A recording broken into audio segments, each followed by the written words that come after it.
record. Okay, so our topic for the day will be about nested loops. So when we say nested loops, it is where we place a loop or maybe even more than one loop inside another loop. So actually that was also placed in the video, di ba? Although in the video, ang pinakita doon yung pare-parehong loop. So for loop inside for loop, while loop inside while loop, etc. But we can actually make combinations of loops. In fact, I think in your last activity, you already had a nested loop. So, but we'll have more examples today, okay? So again, a nested loop is where we place loops inside other loops, can loop within a loop. So again, pwedeng mas malalim ang nesting. So hindi lang dalawa. We can have 3, 4, etc. So it depends on the program, of course. Okay. So let's have some simple examples. So I'm going to share my screen now.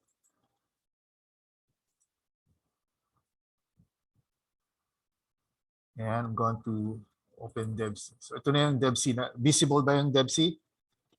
Yung size ng font, is it okay? Yes, sir. Okay, so let's say, for example, let's have here a simple program to print the numbers 1 to 5, for example. So i-declare ko muna yung variable.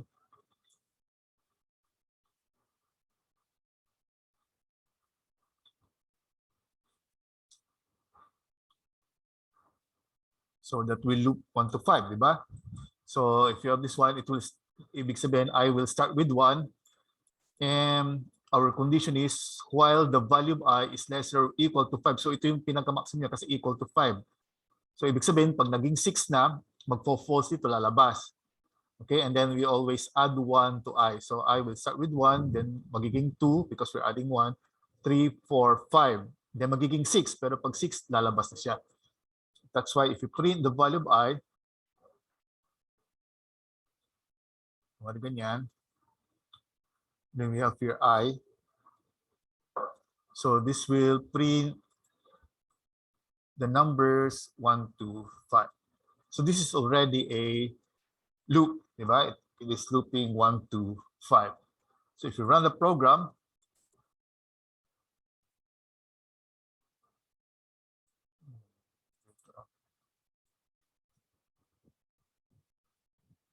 so yan yung ating output. Allow me to make it even bigger. Yeah, so that's our output. 1, 2, 3, 4, 5, diba? So 5 times siyang umikot. Okay, so outside the loop, I is already 6. So doon siya magpo-false kapag 6 na yung value ng I. How about we want to do that 3 times? So pwede natin, di ba, itong nasa loob ng loop, ginawa ito ng 5 beses. Okay, ginawa siya ng 5 beses. Pero gusto natin, itong ginawa natin ng ginawa natin ito, yung mag-print ng 1, 2, 3, 5, gagawin din natin siya ng 3 times. So madali lang kasi sabi natin, basta mayroon kang inilagay sa loob ng loop, magiging repeated siya. So kung gusto natin ulitin itong ng 3 times, ilagay din natin siya sa loob ng loop. So let's say I'm going to place here another loop.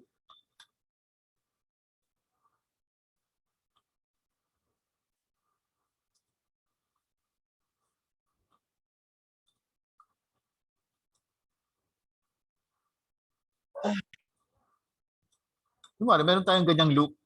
So ilang beses ikot yan? 3 times, di ba? Kasi j is equal to 1, then magiging 2, magiging 3. So pag 3 na siya, equal siya. Maging 4 yung j, pero pag 4 na siya, false niya lalabas na. So 3 times siyang unikot sa loob, di ba? So ito 5 times. Pero ito ngayon, ang gusto natin itong ginagawang ito, 3 times niyang ulit-ulitin. Gagawin lang natin ito, ilagay lang natin dito sa loob ng loop. Yan. So ibig sabihin, yung dating ginagawa natin ng 5 times, ay na magpiprint ng 1, 2, 3, 4, 5, ulitin niya ng 3 times. Okay? Pero siyempre may problema pa dyan.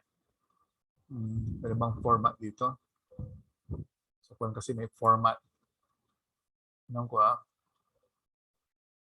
kung may formatting dito. Format. Sa Java may format, ganun eh. Hindi ko lang. Ayun, format current file. Ayan. Para mag-indent siya mag-set. Okay? So what, again, ito yung ginawa natin kanina. This will print 1, 2, 3, 4, 5. Inilagay natin siya sa another loop na magre-repeat ng 3 times. So gagawin niya, yung 1, 2, 3, 4, 5, ulitin niya ng 3 times. Okay? So if we execute the program now, yan. So 1, 2, 3, 4, 5, 1, 2, 3, 4, 5, 1, 2, 3, 4, 5. Pero ang gusto natin, yung 1, 2, 3, 4, 5 nasa next line, for example. So we can revise the program. So after niyang i-print yung 1, 2, 3, 4, 5, pupunta sa next line. Kaya after dito, yung mag-print ng 1, 2, 3, 4, 5, dun sa baba, after, maglagay lang tayo ng printf \n, di ba? So that after printing 1, 2, 3, 4, 5, it will go to the next line. And then another loop yung outer loop. Then 1, 2, 3, 4, 5 ulit. Then next line ulit. Okay? So gagawin yan. 1 ito. Tapos susunod dito 1, 2, 3, 4, 5 \n. Babalik sa j. Then 2 na yung j. Then 1, 2, 3, 4, 5 ulit. Mag-start ulit yung loop na nasa loob. Then \m. Babalik ulit sa j. 3 na si j. Then 1, 2, 3, 4, 5 ulit, \n, 4 na si j. So false na ito, lalabas. So pinrint niya yung 1, 2, 3, 4, 5 ng 3 times. So if we execute the program, yan, kasi naglagay tayo ng \n. So that's an example now of a nested loop. Now, for example lang, gusto nating gagawin niya ng 5 times. 5 times yung 1, 2, 3, 4, 5. Palitan lang natin yan ng 5, di ba? So yung 1, 2, 3, 4, 5, 5 times niya uulitin. So if we execute the program, compile and run, yeah, so 1, 2, 3, 4, 5. 5 times niya ginawa. Okay? So, yan, tingnan nyo muna yung code. Or I'll paste this in our one kasi ulit-ulitin natin. Marami tayong gagawing versions.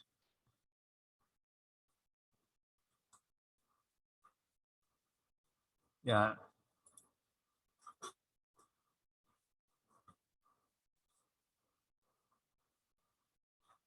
What if ganito ang gusto kong maging output?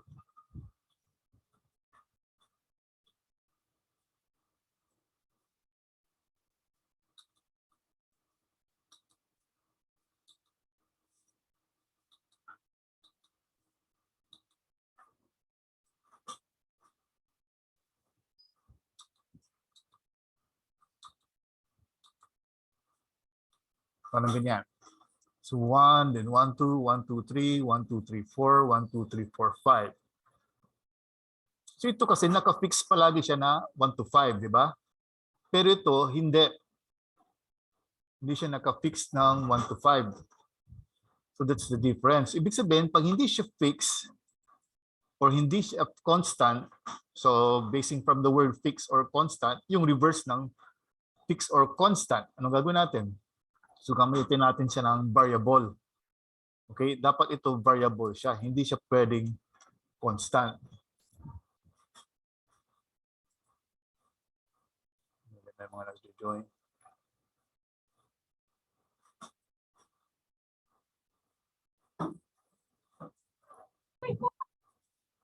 Okay, so ulitin ko. So, nung nakaraan, yung output natin nung una, pare-parehas na 1, 2, 3, 4, 5. Okay, pero ito, titignan natin, yung una hanggang 1 lang, yung susunod hanggang 2. Yung susunod hanggang 3, 4, and then 5. Diba? So, ibig sabihin, ito, hindi dapat 5 yan. Kasi kung 5 yan, fix. Hindi magbabago yung 5. Talagang 1, 2, 3, 4, 5 palagi yan. So here, hindi pare-parehas yung number of times itong umikot. Pero tingnan natin. No, sa una, j is equal to 1. Yan yung unang loop natin. Nung j is equal to 1, 1 lang din yung pinrint natin. Isang beses lang itong umikot. Okay? Print niya minsan, lumabas na. Tapos, anong susunod doon? Susunod doon, babalik siya sa J. Ano ang value na ni J? 2, di ba? Kasi nagdagdag ng naman si J. So nung 2 si J, dalawang beses din itong nag-run. Nakita na ba ninyo yung pattern? So dalawang beses ito. And then pagbalik niya, nung 3 na si J, 3 beses din ito. Then nung 4 si J, 4 na beses siyang umikot. Nung 5 si J, 5 beses siyang umikot. Kaya ito, ilalagay natin dyan, instead of 5, ilagay natin dyan si J. So if J is equal to 1, isang beses lang yan. If J is equal to 2, 1, 2. If J is equal to 3, 1, 2, 3. So yan na yung magiging output ngayon yan. So if execute, compile and run, yan. So yan na yung ating output. Okay, so 1, 1, 2, 1, 2, 3, 1, 2, 3, 4, 1, 2, 3, 4, 5. So anyway, these are just practices para lang ano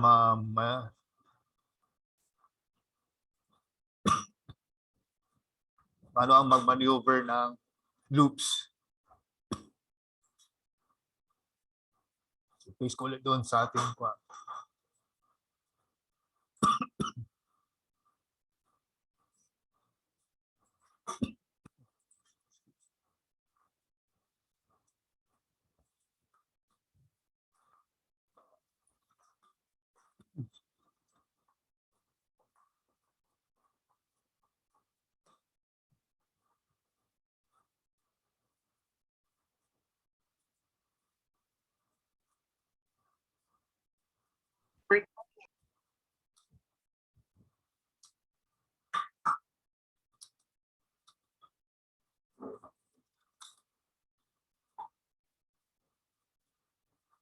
paano pag ganyan ang ating output. So pwede tayong maglagay ng another loop pagkatapos yan dito. Halos gayahin lang natin yan. I-copy paste lang natin dito. Okay? Kaya lang, tinan natin ito mula 4 hanggang 1 siya. So 4, 3, 2, 1. So ang gawin natin yan, pababa rin ito. Start natin siya sa 4 hanggang sa maging equal sa 1. Pero dapat greater or equal to 1. Kasi nga, nag-umpisa siya sa mas mataas pa kaysa sa 1, di ba? Hanggang baba. So it should be greater or equal to 1. Kaya lang, pagkatapos ng isang ikot, ano ginagawa natin? Binabawasan natin ng isa. So hindi siya J++, kundi J minus minus. Okay? Pero ito, ganun pa rin. Kung 4 siya, 1, 2, 3, 4. Kung 2, 1, 2. Kung 1, 1 lang. Di ba? So, it's still the same. Yun nandito. Ito lang ang nagbago. So, yan. Bababa lang siya kasi pababa rin ito nandito. So, hindi natin start sa 5 kasi ito na yung 5 na yan, nandito na sa una. So, bali 4, 3, 2, 1 lang. Yeah. So, tingnan nyo muna yung code. I'm going to give you 1 minute to examine the code and ask question kung may part na hindi makuha, naintindihan.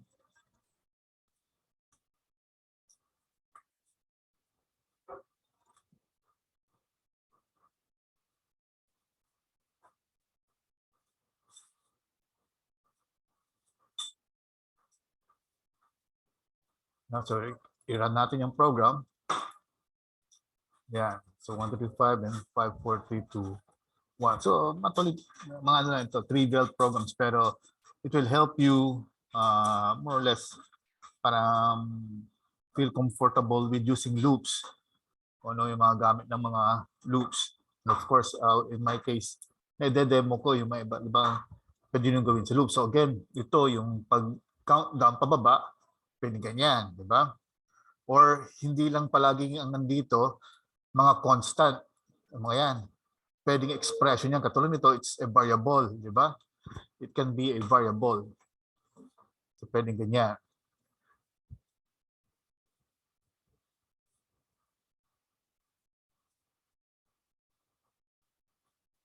Pwede rin tayo maglagay dito ng integer n. Tapos maglagay tayo dito ng printf, enter an integer. Pang 1 to 10 lang siguro muna.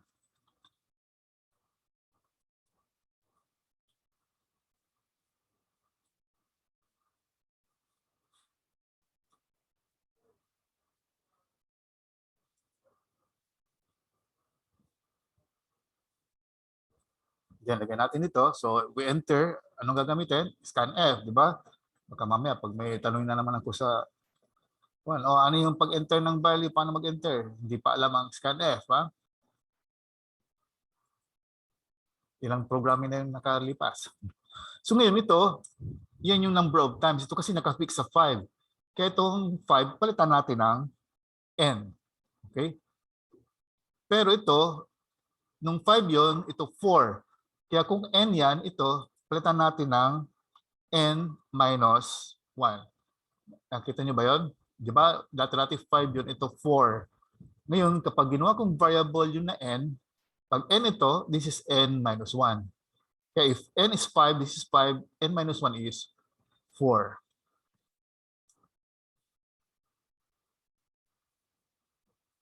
Okay, so try to study the code. Then we try to run the program.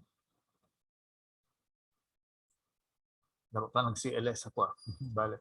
Kunwari 7. Yan. So 1, 2, 3, 4, 5, 6, 7. 6, 5, 4, 3, 2, 1. Yun ang ating output. So if we run the program again, kunwari 10. Yan. So 1, 2 hanggang 10 and then pababa.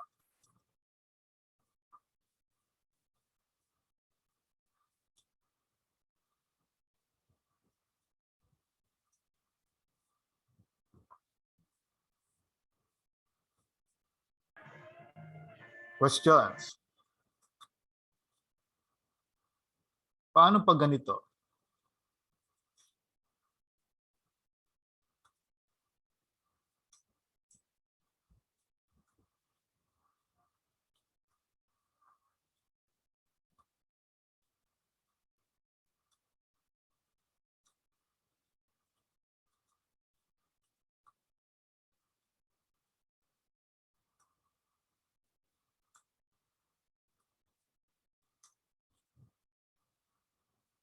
Tapos hindi ko na gagawin. Basta A, B, C, D.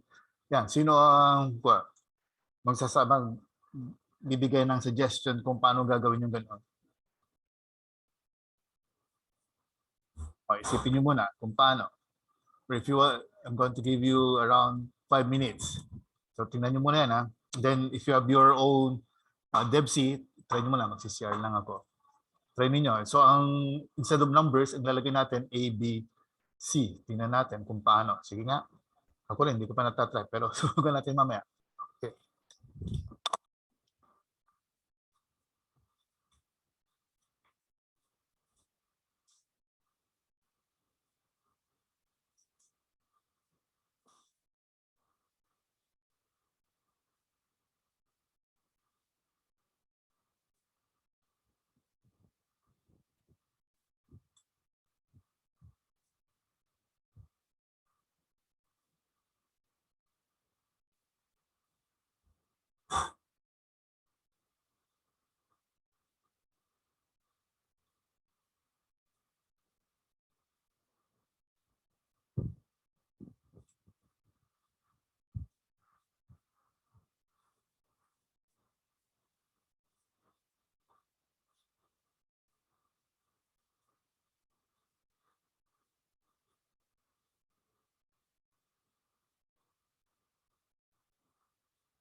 Oh, anybody?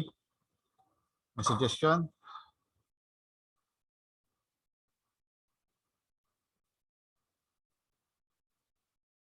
Wala?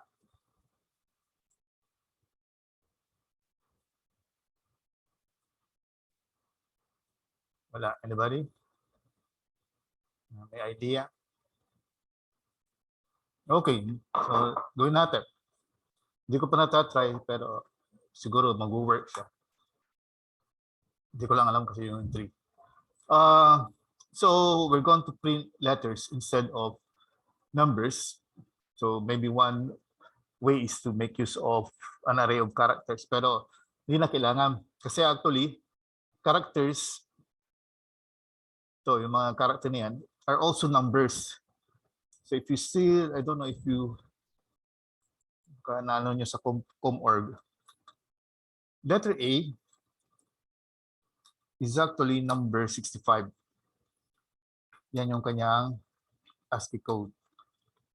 Okay, letter B is of course 66, uppercase kasi 97 yata yung lowercase. Yun ang ASCII code ng lowercase. So letter A is actually 65. Yan yung kanyang ASCII code. So letter B is 66. Ang gagawin lang natin dito, instead ng %D, gawin natin %C para it will print character. And then dito, instead of I, 1 yun, lagyan natin ng plus 64. Bakit plus 64? So that if I is 1, 1 plus 64 is 65. Ano yung 65? That is supposed to be letter A. Diba? Then nag-loop yung I, naging 2.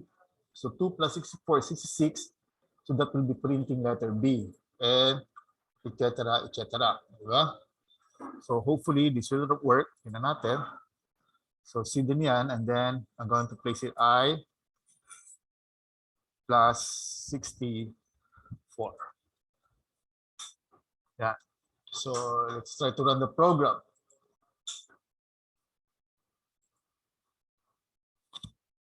Natin yung 10. Yeah. So you have now A, AB, ABC, ABCD. Yeah. Okay. So up to J. So pwede natin gawing 26. Para tama, up to 26 sabihin natin. Ano lang. Para hanggang Z, di ba?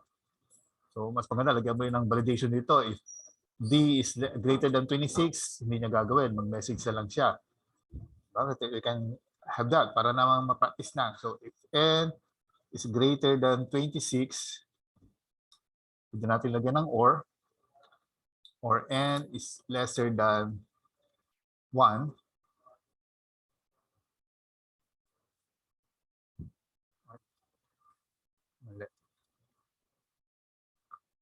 If N is greater or equal to 1, N pala, para doon na tayo maglagay ng else sa baba. Okay, balitin ko. And N is lesser or equal to 26.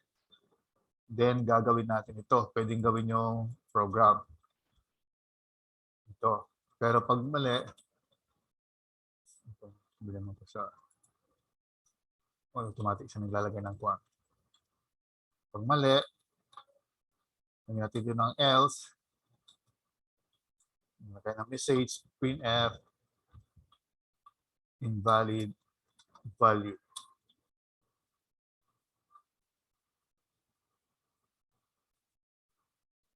Yan, natin. So, format current file. Yeah.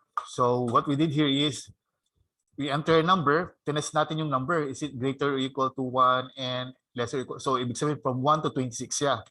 So valid. Pag valid, gawin natin yung output. Pag hindi, mag-message lang tayo na the number is invalid. Yan, malapit na tayo mag-out of time. 10 minutes na lang. So let's run the program now. So let's say go natin 26. Yan. So we have A to Z hanggang pababa. Diba? So, yeah.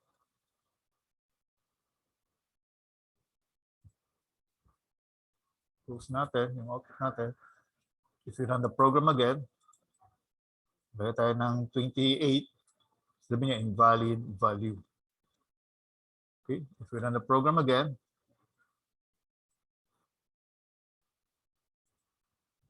sabi natin ng 12, so hanggang 12 lang.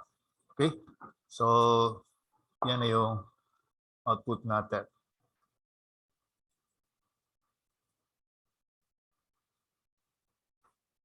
So, meron pa mahabol.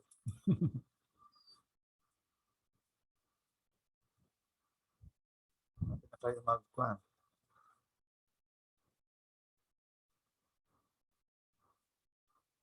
Oh, question so far. Sa mga demo natin. So, i-paste ko ito doon sa plan. Sa group chat natin.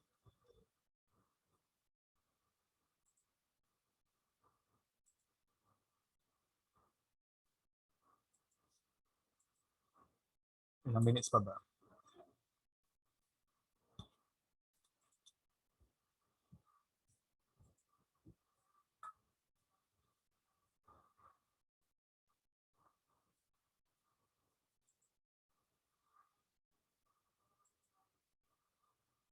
Okay na siguro yan. So anyway, just I'll be giving you some sort of exercise. So, try ninyong gawin. And then,